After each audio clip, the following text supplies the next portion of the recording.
Aux actualités TVCO cette semaine, on parle de pénurie de main-d'œuvre en compagnie de Michel Dion, le directeur général de Tourisme Charlevoix. Élection municipale, les candidats à la mairie de Baie-Saint-Paul ont déposé leur programme électoral.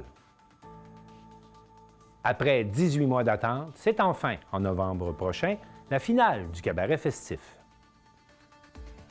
Mathieu Gauthier du Forum Jeunesse vient nous parler de la semaine des maisons de jeunes. Connaissez-vous le Charlevoyau? C'est la nouvelle mixture préparée par Madeleine Dufour de la famille Dufour. Au sport, un nouveau sentier pédestre au Mont-Grand-Fond.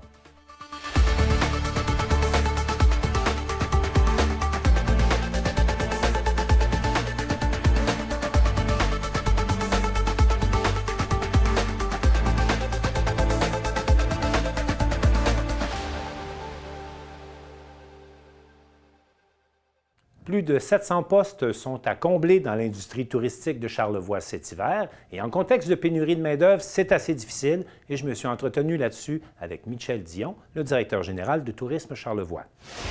Michel Dion, bonjour. Vous avez décidé de prolonger la campagne de recrutement pour les employés en tourisme. Pouvez-vous nous expliquer les objectifs pour poursuivre cette campagne? Oui, absolument. Donc, il y en a deux. Le premier, c'est que la première partie de la campagne avait vraiment été faite dans une perspective de faire connaître les emplois qui étaient disponibles à l'approche de la saison touristique estivale, qu'il y avait de nombreux emplois, opportunités pour les gens.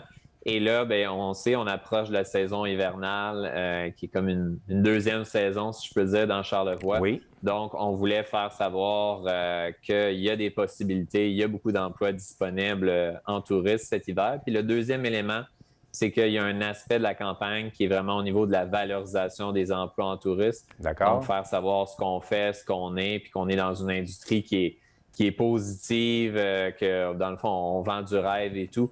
Donc, c'est un des objectifs, comme c'est de la valorisation, bien ça, il faut faire ça en continu. Donc, c'est pour ça qu'on a décidé de poursuivre. Maintenant, vous mentionnez qu'il y a tout près et plus même que de 700 postes à combler dans le secteur du tourisme dans Charlevoix pour la prochaine saison.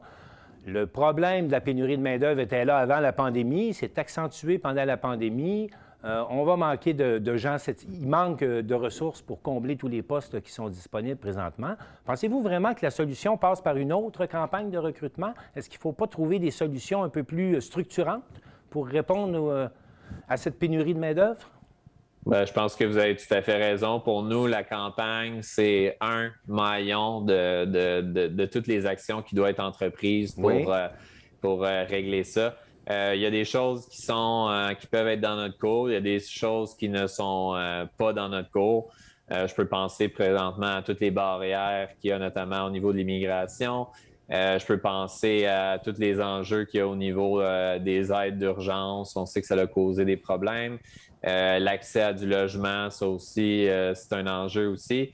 Mais nous, évidemment, la campagne, c'était un des éléments, mais on va vraiment aussi regarder qu'est-ce qu'on peut faire aussi en accompagnement d'entreprises pour permettre justement aux entrepreneurs d'être mieux outillés, soit au niveau de la marque employeur, au niveau des stratégies de recrutement, pour être plus efficaces dans ce contexte de pénurie de main-d'œuvre-là. Donc, vous l'avez très bien dit, la campagne, c'est un élément parce que c'est important de valoriser et de faire savoir, mais le problème est beaucoup plus grand et va nécessiter plus d'innovation que ça. On parle d'un été exceptionnel pour Charlevoix. Pouvez-vous nous donner des chiffres ou nous confirmer que cet été, on a battu des records? Oui, bien évidemment, ce que je peux vous dire, juillet a été excellent. Bon, tout d'abord, juin a été de loin meilleur que 2020. Oui, ça a commencé plus tôt. Exactement. En raison qu'on avait une meilleure notion de prévisibilité, le gouvernement avait annoncé le calendrier de déconfinement, puis les gens ont pu déjà se mettre plus tôt à voyager. Ensuite, juillet a été excellent. Donc, on a environ un taux d'occupation qui est environ à 80 %, alors que dans une année normale, on était plus dans les 60, si je peux dire. Et pourquoi ça a été bon? Bien, évidemment, les gens sont arrivés plus tôt. On sait qu'on avait un effet un peu Festival d'été de Québec. On dirait que les gens arrivaient plus après le Festival d'été de Québec. Là, les gens sont arrivés plus tôt en juillet. Et finalement, au mois d'août, on est à 83 % environ. Je dirais qu'on était déjà à environ 80% traditionnellement, mais ça montre qu'on a eu un été. Plusieurs établissements d'hébergement nous ont dit qu'ils vont peut-être connaître leur meilleur été à vie dans Charlevoix. On sait qu'ils avaient aussi augmenté leurs tarifs. Donc, ça, je pense que c'est quelque chose de très important. Avec de tels résultats, est-ce qu'on peut penser qu'on peut accueillir encore plus de monde l'été ou est-ce qu'il n'y a pas d'autres stratégies à mettre en place? Parce que, honnêtement, c'était difficile pour ceux qui n'avaient pas pris de l'avance là, de venir nous visiter cet été à Baie-Saint-Paul ou dans Charlevoix. Je pense qu'au niveau de l'été, c'est vraiment... cet été, en tout cas, là, ça a été difficile d'envisager avoir plus de gens dans Charlevoix.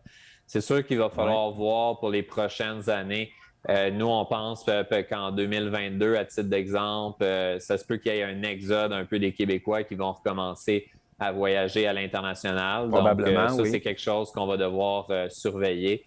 Mais c'est certain Mais que les défis pour vous, là, à Tourisme Charlevoix, les défis, vous les inscrivez comment? Bien, il y a deux types de défis qu'on peut voir. Il y a le défi de la cohabitation au niveau de la saison estivale. On sait des fois que parfois au niveau des... soit il y a eu le camping illégal, il y a eu les enjeux de trafic, de congestion, tous ces éléments-là. Nous, ce qu'on aimerait dans notre prochaine planification stratégique, c'est de voir comment on peut plus inclure la population locale dans la planification stratégique pour vraiment assurer cette meilleure cohabitation-là, puis acceptabilité sociale de l'industrie touristique. Mais le deuxième enjeu, c'est vraiment d'essayer de répartir la fréquentation de la région vers les saisons intermédiaires ou la saison hivernale, parce qu'on voit vraiment durant ces saisons-là que c'est beaucoup plus calme, puis il y a plus de place pour la croissance. Donc, on comprend donc que vous allez répartir différemment vos budgets publicitaires et vos actions promotionnelles pour la région? C'est vraiment quelque chose, oui, qu'on souhaite faire parce que, vous l'avez dit, là, on est presque à pleine capacité durant l'été et au niveau de l'hiver, il y a beaucoup de place. Donc, effectivement, il va tout falloir revoir la stratégie. Michel Dion, je vous remercie d'avoir fait le point avec nous et je vous dis à la prochaine. Merci, bonne journée. Merci pour l'invitation.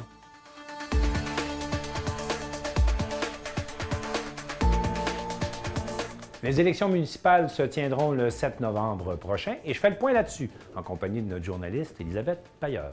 Élisabeth, bonjour. Bonjour, Martin. Tout d'abord, cette semaine, les deux candidats à la mairie de Baie-Saint-Paul ont présenté leur programme électoral. Oui, Martin. Donc, d'abord, Luc Goudreau, qui était à l'hôtel de Baie-Saint-Paul, ainsi que Michael Pilote, qui était au Boisé du Quai. Oui. On les a rencontrés sur place. Voici un portrait de leur programme.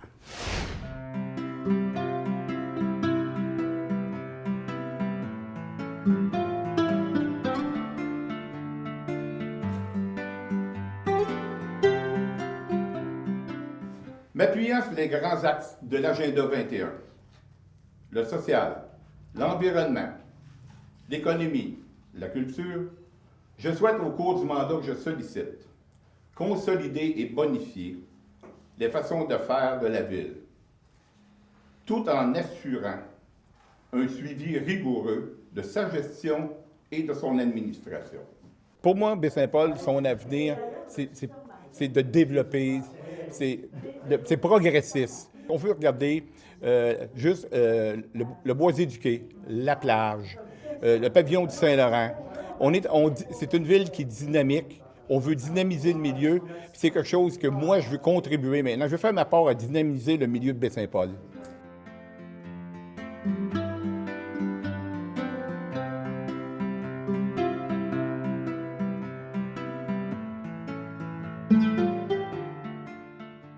Je suis fier de mon bilan comme conseiller municipal, notamment en matière de loisirs, qui étaient des dossiers que j'avais comme responsabilité. Mais également, j'ai réalisé que j'avais de l'intérêt vers les autres dossiers de la ville. Donc, j'ai pris le temps de m'informer et de travailler dans les autres dossiers transversaux. Ma vision de Baie-Saint-Paul est quand même assez claire. Ce que je veux, c'est développer une économie durable et responsable. Bien, pour moi, le Boisé du Quai, c'est un joyau à Baie-Saint-Paul. Et je crois que nous devons travailler à le protéger et à en prendre soin. Il est clair aussi pour moi que la ville de Baie-Saint-Paul devra travailler à bien entretenir ses différents parcs de son territoire. On a plusieurs citoyens qui nous parlent les routes locales, là, des fois dans les rangs, tout ça, que ça fait plusieurs années qu'on a besoin d'amour sur le tronçon routier. Fait que je pense que ça, faut se reconnecter avec ça. Le boisé du quai ici, c'est un beau lieu. Je pense qu'il faut le protéger. On a perdu aussi la piscine avec l'ancien centre hospitalier. Donc, c'est une piscine qui était adaptée, qui venait répondre à un besoin de différentes clientèles. On pense à nos aînés, aux jeunes, aux personnes qui vivent avec un handicap, une condition particulière. Donc, ça aussi, ça fait quelques années qu'on l'a perdu. Fait que je pense qu'il faut être capable de répondre à ces services-là aussi.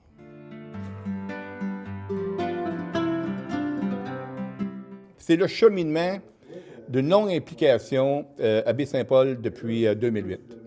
Moi, en 2012, alors que j'étais simple citoyen, on m'avait demandé, la Fondation de l'hôpital m'a demandé si je voulais être président d'honneur du tournoi de la Fondation. Ça a été vraiment là, le début. Fait que tout ça a fait que je me suis attaché à Baie-Saint-Paul. Moi, je me considère comme une personne très proche du peuple, une personne très accessible. Si je deviens maire de Baie-Saint-Paul, c'est exactement comme ça que je veux être. Je veux qu'on m'appelle Luc, et je vais demeurer Luc. C'est de même qu'on m'interpelle dans la rue ou on va m'interpeller le marcheur. Mais si je deviens maire de Baie-Saint-Paul, je veux être un maire accessible. Je me présente à la mairie puisque j'adore Baie-Saint-Paul. Moi, Baie-Saint-Paul, je suis né ici, j'ai toujours résidé ici. Donc, je veux continuer à m'impliquer davantage. Là. Je suis allé comme conseiller, mais là, je pense que je suis prêt à aller à la mairie et à continuer mon implication.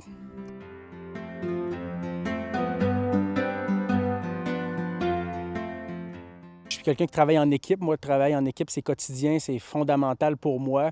En circulation, je l'ai déjà dit là, dans les derniers mois, les dernières semaines, il faut travailler en collaboration, de un, avec le ministère des Transports, puisque c'est une route qui appartient au gouvernement québécois, et de deux, il faut être capable de s'asseoir avec des experts, de former un comité d'action, puisque à Baie-Saint-Paul, c'est comme je dis souvent, on a autant de solutions on a autant d'experts en circulation à Baie-Saint-Paul qu'on a de citoyens. Là. Chacun a sa solution. Des fois, ça paraît facile, mais il y a différentes contraintes qui influencent ça. Donc, je vais travailler en équipe à ce niveau-là et on va arriver avec des solutions qui vont être réalisables.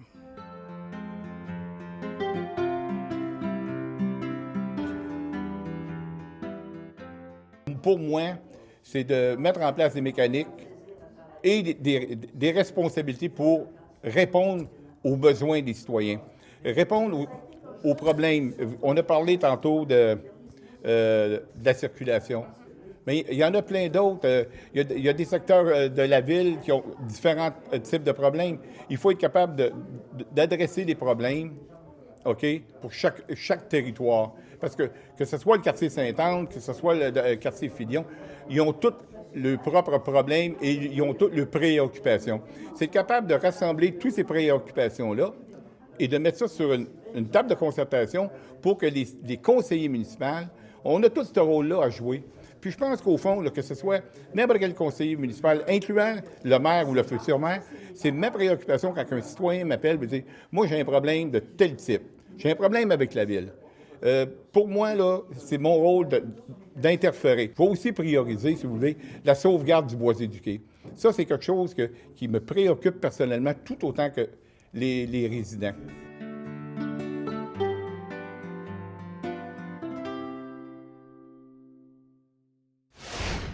Élisabeth, afin de permettre aux électeurs de faire un bon choix, un choix éclairé, on a préparé, nous, à TVCO, une série d'émissions spéciales. Pouvez-vous nous en parler? Oui, et ça aura lieu du lundi au jeudi la semaine prochaine à compter de 19h30. Ce sera en direct sur les ondes de TVCO et sur Facebook. On regarde en détail à quoi ça va ressembler. Oui. Donc, le lundi 18 octobre, 19h30, ce sera les candidats de l'Île aux Coudres, soit Patrice Desgagnés et Christian Dufour. Le 19 octobre à 19h30, les élus par acclamation. Je vous les rappelle, on a Pierre Tremblay, Patrick Lavoie et Claudette Simard. Oui. Ensuite, le 20 octobre, 19h30, ce sera les candidats à la mairie de Petite-Rivière-Saint-François, soit Serge Bilodeau et Jean-Guy Bouchard. Et pour terminer, le 21 octobre à 19h30, ce sera les candidats à la mairie à Baie-Saint-Paul, donc M. Luc Goudreau, Michael Pilote. Et on fait également un spécial dans le cas de Baie-Saint-Paul parce qu'il y a beaucoup de districts qui sont contestés. Exact. Donc, tous les districts, là, tous les candidats des districts auront l'occasion de s'adresser au public. Puis pour terminer... Rappelez-nous les thématiques qui seront abordées. Exactement. Il y aura 3 grands thèmes, la vie municipale, le développement économique et environnement, ainsi que la culture, loisirs et tourisme. Alors, on invite tout le monde à être des nôtres lundi à jeudi à compter de 19h30 pour avoir une bonne idée de nos candidats aux prochaines élections. Absolument. Merci, Elisabeth Paillard. Merci, Martin.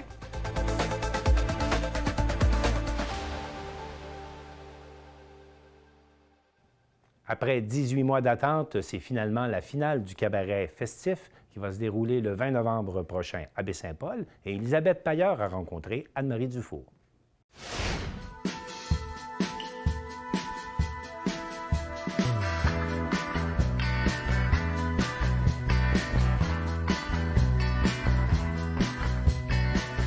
J'accueille Anne-Marie Dufour, qui est coordonnatrice du concours Cabaret Festif. Bonjour Anne-Marie. Salut! Ça va bien? Ça va très bien, merci. Merci de venir nous voir à TVCO. Merci de me recevoir. Eh bien là, ça fait très longtemps qu'on connaît les finalistes. Depuis combien de temps environ?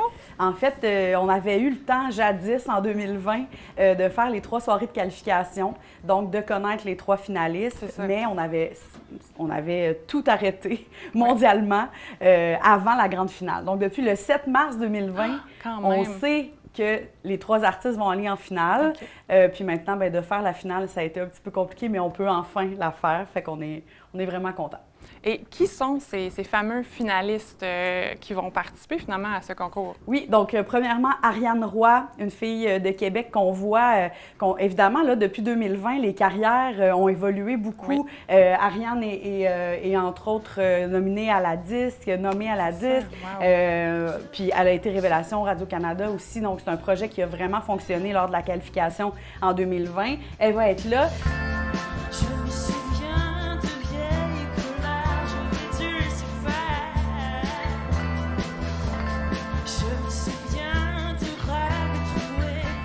Deuxième candidat, c'est Ben Claveau. Ben Claveau avait tout arraché pendant sa soirée de qualification en 2020 aussi. C'est un petit peu country, c'est un gars de Québec aussi. C'est ça, OK, j'allais dire quel genre de musique. Puis Ariane, c'est quel genre de musique? Ariane, c'est un petit peu... c'est vraiment du rock. Okay. C'est du rock. Elle vient avec un band de rock. Puis c'est de la chanson, évidemment. Okay, c'est vraiment... c'est de la bonne chanson francophone. C'est vraiment très, très bon. Ben Claveau, on est plus dans le country, on est plus dans le rock aussi, mais vraiment la petite touche country là, que les gens aiment beaucoup, avec des textes super sympathiques, drôles. C'est vraiment, vraiment excellent. Rouler sa corde, rouler sa broche, rouler dans la marde et puis rouler dans le slotch. Dans le Pré-Nord jusqu'à Saint-Victor.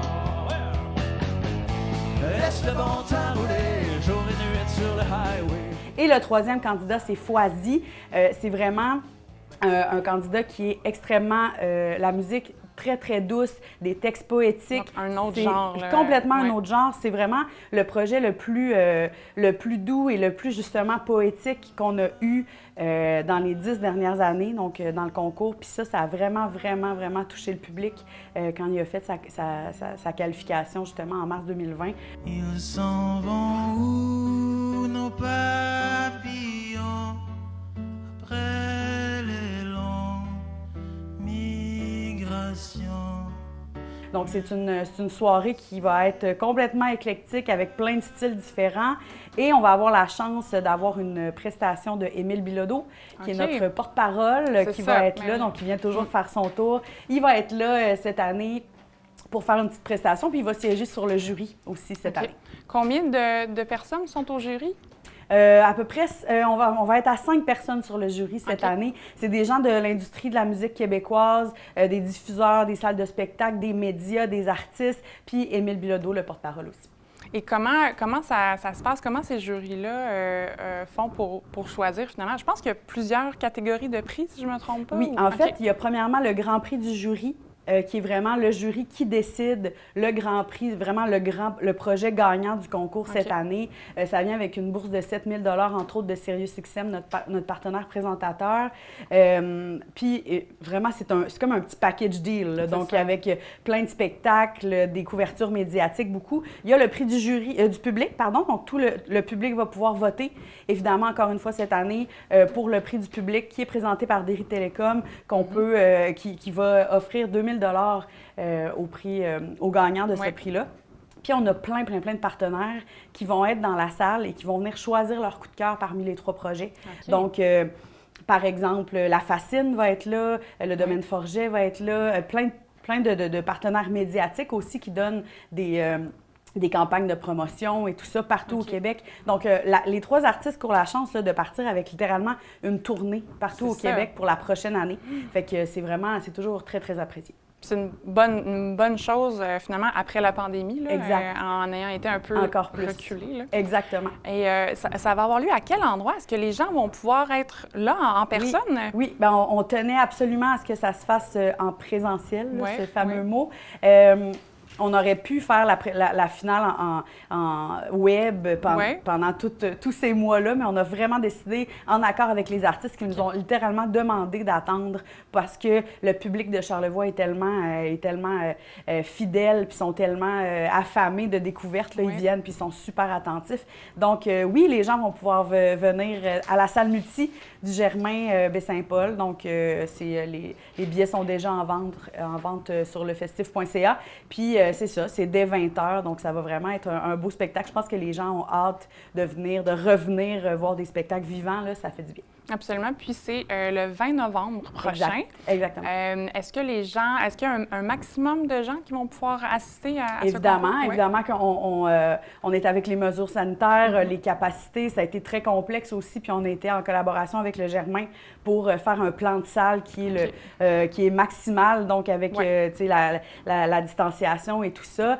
Donc oui, il va y avoir à peu près 150 personnes qui vont pouvoir être là. Quand même. Dans les années précédentes, c'était quoi? Ça devait être un peu plus gros, oui, c'était à peu près 300 personnes. Donc, on doit laisser une chaise entre chaque personne. Donc, mais ça va être super sécuritaire, évidemment. Mais je pense qu'il y a moyen d'avoir du beau plaisir. Absolument. Puis peut-être en terminant, ce sera diffusé en direct sur les ondes de TVCO et sur Facebook. Exactement. On est vraiment content d'avoir ce partenariat-là avec vous, encore une fois. On continue le partenariat habituel, en fait. Donc, ça va être diffusé sur les ondes de TVCO dès 20h et sur Facebook. Exactement. Donc, on invite les gens qui sont intéressés à aller sur votre site web pour réserver leur place parce que ça doit partir assez rapidement. Oui, il reste quelques billets encore, mais vu comme on a moins de capacité, on suggère toujours de se dépêcher un petit peu plus. Bien, merci beaucoup, Anne-Marie Merci Dufour. à toi. À bientôt. À bientôt.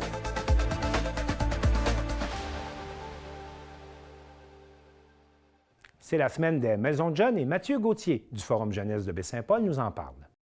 À quoi sert une maison des jeunes? Dans Charlevoix, on en compte plus d'une dizaine et elles sont bien implantées dans leur communauté. Donc, la Maison des jeunes se veut un milieu de vie, tout simplement. Donc, c'est un endroit où, oui, on offre plein d'activités aux jeunes, autant sportives, culturelles, des choses comme ça, mais on est là aussi avec certaines thématiques plus précises, avec des problèmes ciblés, s'il y a des problèmes de consommation, des trucs comme ça.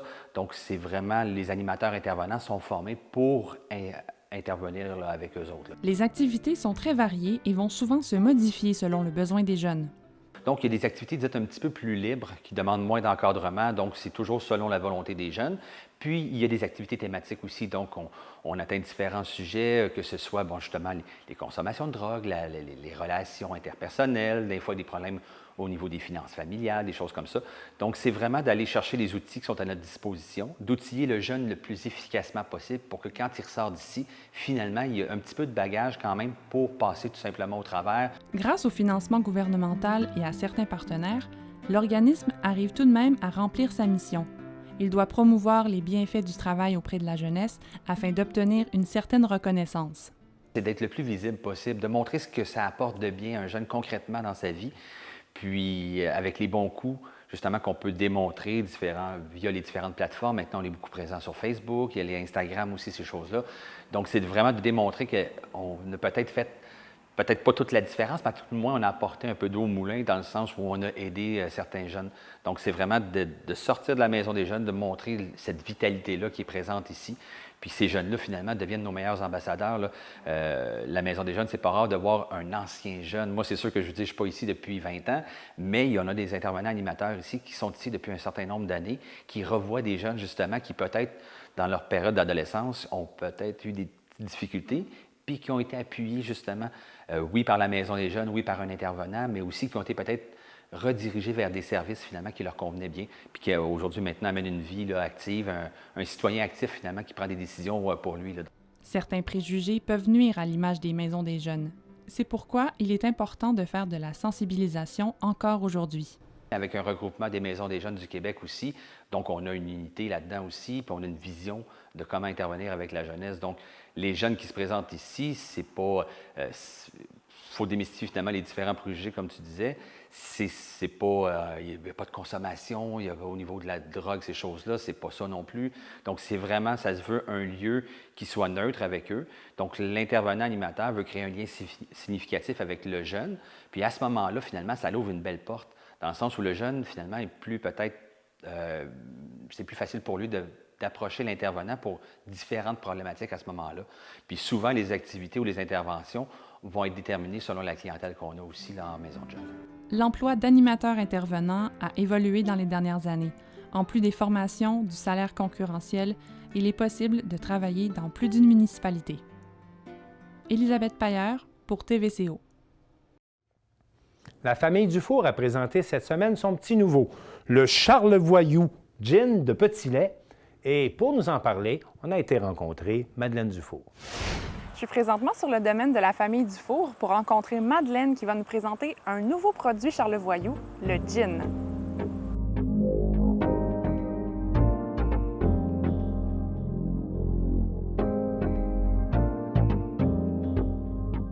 Madeleine, il y a un nouveau produit Charlevoyou. Qu'est-ce que c'est exactement? En fait, on est fiers de présenter notre gin qui est à base de petit lait. Donc, c'est vraiment un gin à plus grand déploiement, si je peux dire comme ça, parce qu'en fait, on le lance vraiment à l'échelle du Québec. OK. Par le passé, on a fait quelques petits tests de gin. On vendait ça seulement à la boutique, seulement quelques bouteilles. Puis là, cette fois-ci, c'est le vrai gros. Donc, on est bien contents. C'est quoi la différence entre l'eau de vie là, que vous avez créée il n'y a pas si longtemps que ça, finalement, et le gin là, que vous lancez? En fait, on prend la même base qui est notre petit lait. Oui. On va faire un alcool relativement neutre avec l'eau de vie. C'est vraiment l'objectif derrière ce produit-là. Puis pour le gin, donc on prend cette même base-là qui est du petit lait distillé, puis on va l'aromatiser. Donc, on l'aromatise avec quelques botaniques environnantes, donc plein de trucs qui poussent à Baie-Saint-Paul. Puis est-ce que vous avez différents gins, un peu comme le vin? Est-ce que ça va changer de couleur ou de goût?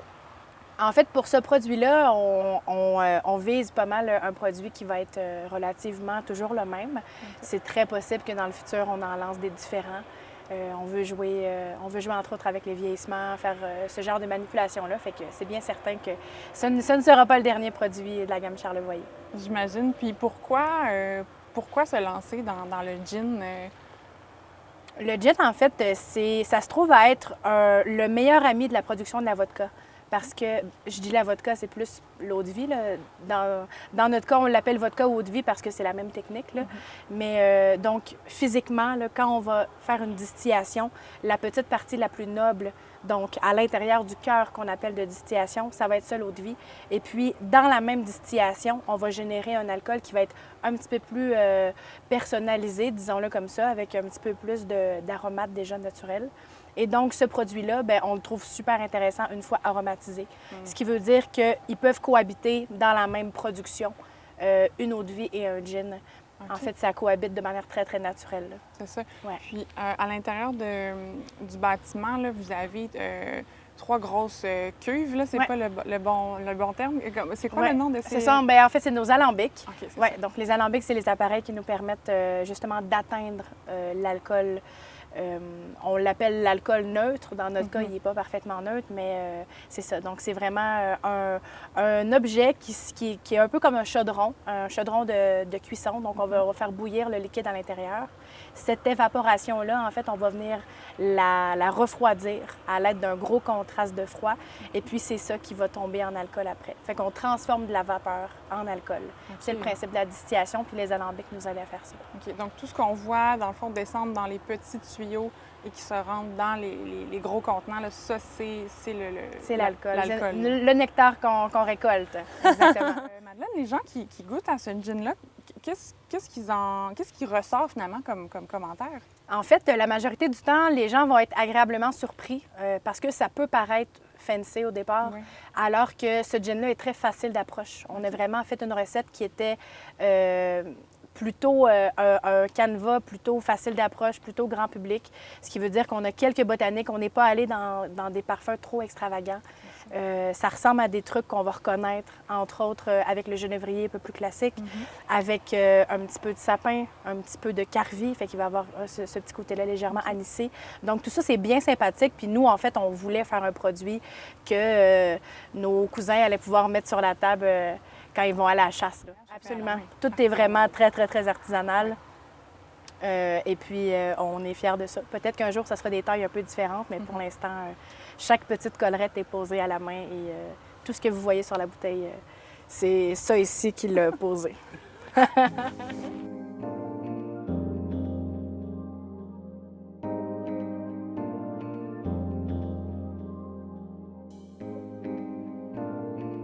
Alors, voici la bouteille en question. Très belle. La fameuse, donc le gin Charlevoyaux de Petit Lait. Aimerais-tu goûter? J'aimerais beaucoup.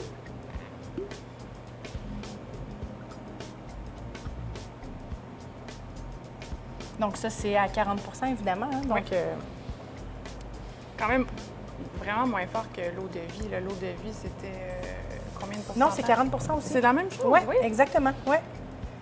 Donc, en fait, si je peux me permettre, dans la dégustation, là, on va vraiment sentir, encore une fois, cette note-là. L'attaque va être un peu poivrée. Donc, au nez, on va sentir un peu de sapinage. Oui. Puis la première note au goût va être vraiment du poivre des dunes. Là. OK. Donc, c'est vraiment tout en finesse. Ça va pas être comme du poivre qu'on prend à la maison. Là. C'est légèrement plus doux, un petit peu plus résineux. Fait que ça, on va le sentir. Puis la petite finale en bouche va être légèrement anisée, mais très, très douce. Donc, je me lance. Voilà. Allez-y.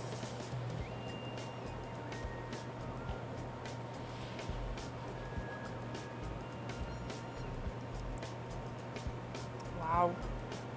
C'est vraiment, mais c'est incroyable. Je trouve ça très doux. Comme... C'est très délicat. Oui. Ouais. Même s'il y a beaucoup, disons qu'il y a plus de personnalité, évidemment, parce qu'on va sentir la genièvre est vraiment présente, on va sentir le poivre, c'est bien présent, mais ça reste que c'est ça.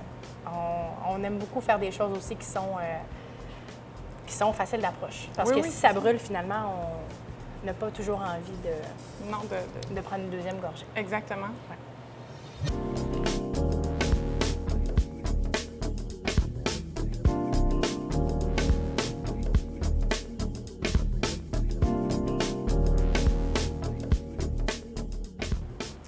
Madeleine, à quel endroit on peut se procurer ce bon produit?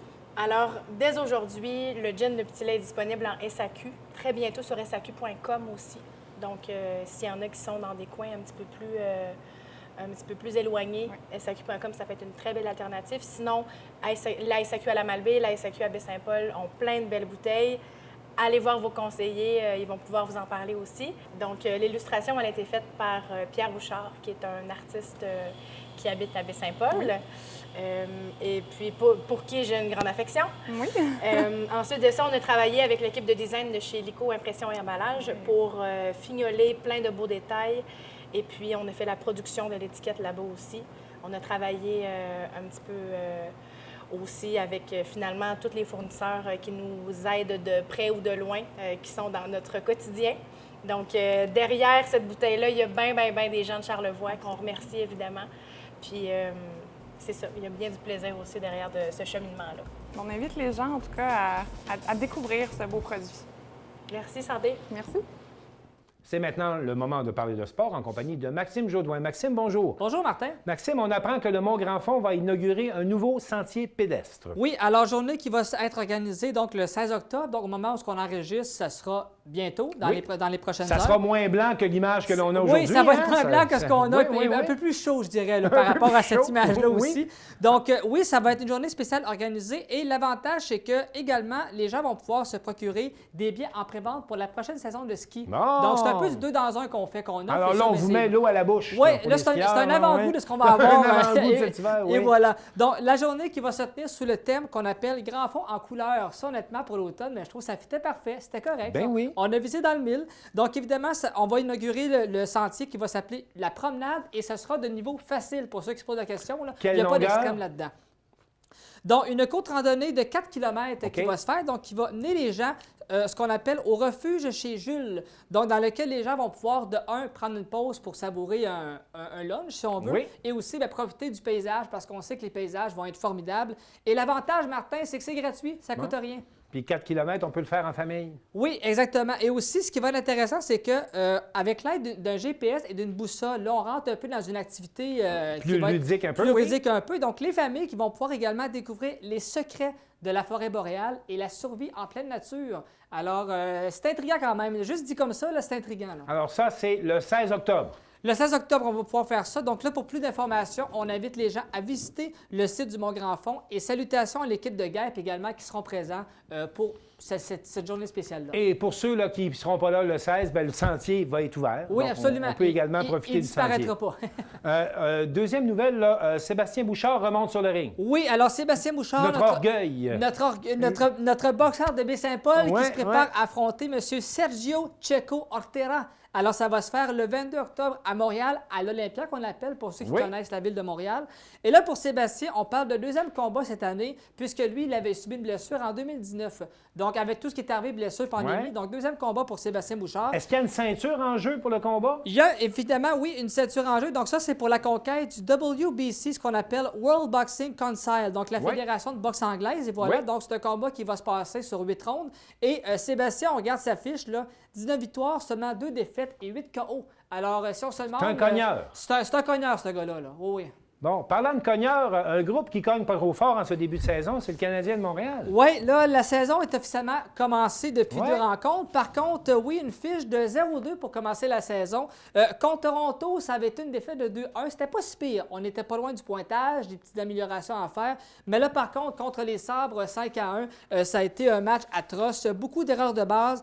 Les unités spéciales en panne. Quand je dis en panne, c'est parce qu'on a laissé passer 2 fois des 5 contre 3 en avantage numérique. Ça, c'est impardonnable si on veut gagner. Ben écoute, non, comme disait mon grand-père, à 5 contre 3, si tu ne marques pas, tu ne mérites pas de gagner, puis il a un peu raison là-dessus. Alors vous, M. Jaudoin, vous venez de marquer, vous avez gagné. Je vous remercie pour ces nouvelles du sport. Merci beaucoup. Merci. Alors c'est tout pour cette semaine. On espère que vous avez apprécié. Au nom de toute l'équipe, je vous remercie et je vous dis à la prochaine.